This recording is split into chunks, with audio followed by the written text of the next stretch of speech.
Ya.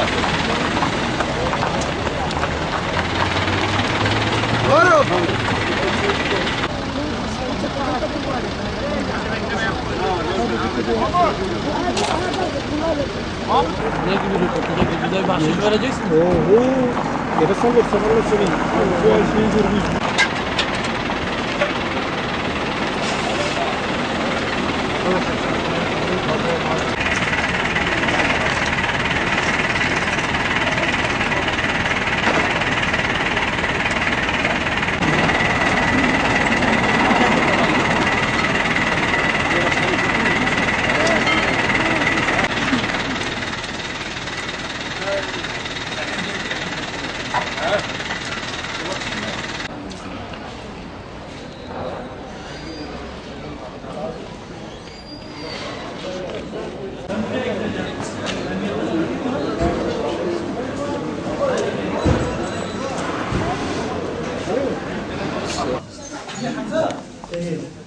Gözlerini çıkar kameraya.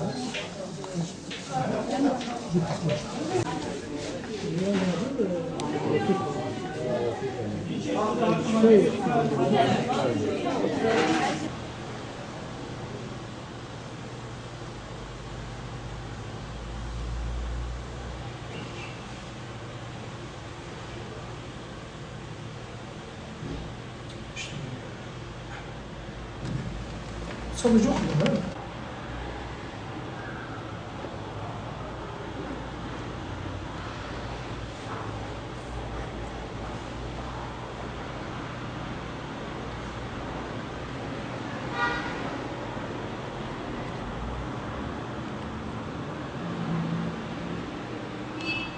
Ne olduysa söyle.